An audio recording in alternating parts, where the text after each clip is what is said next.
It's about time I go back to my roots in art, revisit the thing that got me into drawing, anime. Because I am literally like a lot of artists. I got into drawing because of anime and I thought my art was it for real. Spoiler alert, it was not. Then, when thinking more about the anime style, I remembered how 90s anime looks. It has this timeless look and it's super gorgeous. And while it wasn't this style specifically that got me into drawing, it was definitely something I want to attempt now since I was already on the idea of drawing anime of some kind. So here we are. I knew this was going to be super difficult for me because I haven't properly tried to draw anime in 4 years. I also haven't done proper cell shading since like 7th grade, so it's been a super long time. I just want any beginner artist to know that just because you've mastered realism doesn't mean you can suddenly draw in any type of style. Stylization is a completely different skill and I learned that the hard way here. I don't consider my normal art style realistic at all, but I was aiming for somewhat of a semi-realistic style. Anime is super different from semi-realism, so when I tell you guys I struggled on drawing the faces, I meant it. I knew how anime proportions work, but putting them into practice is a whole different thing. Not only that, but the actual style itself for 90s anime is much more different than what I usually do, especially in how the specific facial features are drawn. When it came to the eyes, that's where it sank in that this was going to be painful. I didn't know if I was making the eyes too small or too big. Finding that right size that doesn't seem too wonky is tough, and I no longer had an eye for that. But I was trying. I will say that the 90s anime eyes are super fun though, really gorgeous, and I think how the eyes are drawn really solidifies that it's 90s anime. While drawing this, I was looking up a lot of references because I know without them, this would turn out a lot worse. I was studying art by Hanna-Barbera a lot because they draw in the 90s anime art style, and their art is super gorgeous. I look at their art and I can't help but think I can legitimately see this in an actual 90s anime. That's how good they are. Of course, I don't think I'd get to their level with this, but I'd at least try. My issue mainly was trying to simplify things because in anime, things are simplified to make animating easier. This is also why animes use cell shading rather than soft shading, which is what I generally go for in my normal art. So simplifying certain elements was tough for me. I think I did an okay job with that, but maybe Jihoon's hair was a little too detailed because of the lines I added. I think I kind of just reverted back to my normal style for a split second there, but it just didn't feel right to not have a lot of lines in his hair. I think I made this drawing a lot harder than it needed to be by adding a city background, but it was because I wanted to try and make one of those anime screenshots. I just imagined this scene in my head where it was before Youngsang and Jihoon started dating, so they would have been in that one-sided enemies complicated stage. Technically, I shouldn't have put blonde streaks in Youngsang's hair because he didn't do that to his hair until after he got with Jihoon, but who cares. Anyways, back to explaining the scene. So, in my head, I was thinking Youngsang is giving Jihoon a piggyback ride and getting him out of the bar because he probably got himself into a nasty bar fight. Jihoon did not expect Youngsang to actually help him, and while Youngsang is getting him back, Jihoon says, "I guess you're not that bad."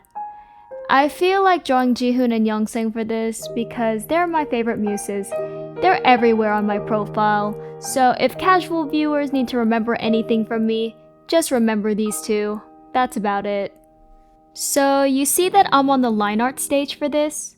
Line art was tough because I had to make my lines much thinner than I'd usually do, which meant my hands needed to be steady. You would know if my hands were shaky, and we can't be having that. There's also the fact that there was not a lot of line weight variation in 90s anime because that'd probably make things harder to animate and the budget skyrocket. I think I like to put a decent amount of variation into my line art, so keeping it consistent all throughout is hard. I think from far away, I managed to do the line art okay, but if you start zooming in up close, that's when things are a bit questionable. I think that's how my art generally is. It looks okay from afar, but when you get up close, you see all of the mistakes. Doing the background for this was the worst part as usual. We know my feelings on backgrounds at this point. Unfortunately, I could not half-ass this background because I am not allowed to blur that out. So I had to at least attempt to draw things properly. That meant searching up a bunch of references once again. It was a mix of how cities looked in 90s anime as well as references of in real life places, because you always need to have multiple references. Cities are the backgrounds I suck at the most since there's a lot of perspective and detail involved, but I tried my best anyways. I think the city looks passable. It's not amazing, but it's not so bad that it ruins the entire piece. I didn't want to put in a lot of detail into the city, but without it, it'd look odd. So there are probably a lot of random lines and shapes everywhere that make no sense, but that is my attempt at making things look more detailed. One of the references I used had a lot of hanging signs, so I put them in, but that's when I realized I did not think ahead. When you put signs in, you obviously have to fill them up. It looks stupid if they were empty. I wasn't going to fill the signs in with Japanese or Korean because I don't speak those languages, so plain old English it is. But I should consider learning either of those languages. I've always wanted to, but let's just say I have no time or motivation. One of these days, I will. I'm not going to deny that I probably could have done better with shading the background. I just had a multiply layer and just covered some areas in shadow. Then at the very end, I added another multiply layer with the color of the sky and lowered the opacity so the background blended in better with the environment. It was pretty lazy shading, and I feel like I was probably not doing cell shading right. Of course, I guess it wouldn't be so bad on the background since the characters are what matters. But let's just say I struggled on shading them too. Normally for the skin, that's where my shading is the softest. I don't know how to describe it, but I guess I want to say it looks delicate almost. There aren't a lot of harsh shadows, but in cell shading, I have to have harsh shadows. I wanted to do softer shading on the cheeks for that depth, but I held myself back. I'd say cell shading was relatively easy for the clothes, but when I started shading the clothes, I had a moment and realized that this scene was happening at night and I could no longer do my usual rendering technique. Usually, I'd shade the skin with generic lighting, and then when I go in and render, that's when we finally see the direction of the light and how it affects the characters, if that makes sense. I could not do that here. I'd have to do correct lighting on the first time around, so I went back on the skin layer and was trying to figure something out. I feel like I managed to pull it off okay, but is it perfect?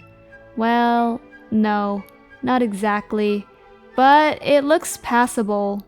I could have left the artwork as is after I finished the shading, but I wanted to take it a step further and really put in that 90s anime aesthetic. I noticed that there was this rosy tint in Sailor Moon, and I thought that was a bit charming, so I wanted to put a rosy tint in my piece. Of course, I added a noise layer, but then I needed to do chromatic aberration. I have version 2 of Clip Studio Paint and not version 3, before anyone tells me there's a filter for it. So I had to manually add it on, which was painful, but I'd say it's so worth it. Then at the end, I needed to sign my name, but my normal signature screwed up the aesthetic, so my genius ass thought to hide my signature in one of the signs, and then boom, I could call this piece done. Here's how the piece turned out. Even though it's not perfect, I really like how it turned out. I'll always like drawing in my normal style more, but this was still super fun to do, even if it was tough. Maybe I'll consider drawing in this style from time to time because its results are always so satisfying. Anyways, thank you all for watching until the end of the video. Consider hitting the like and subscribe button if you want to see more from me. Hope to see you all in the next one.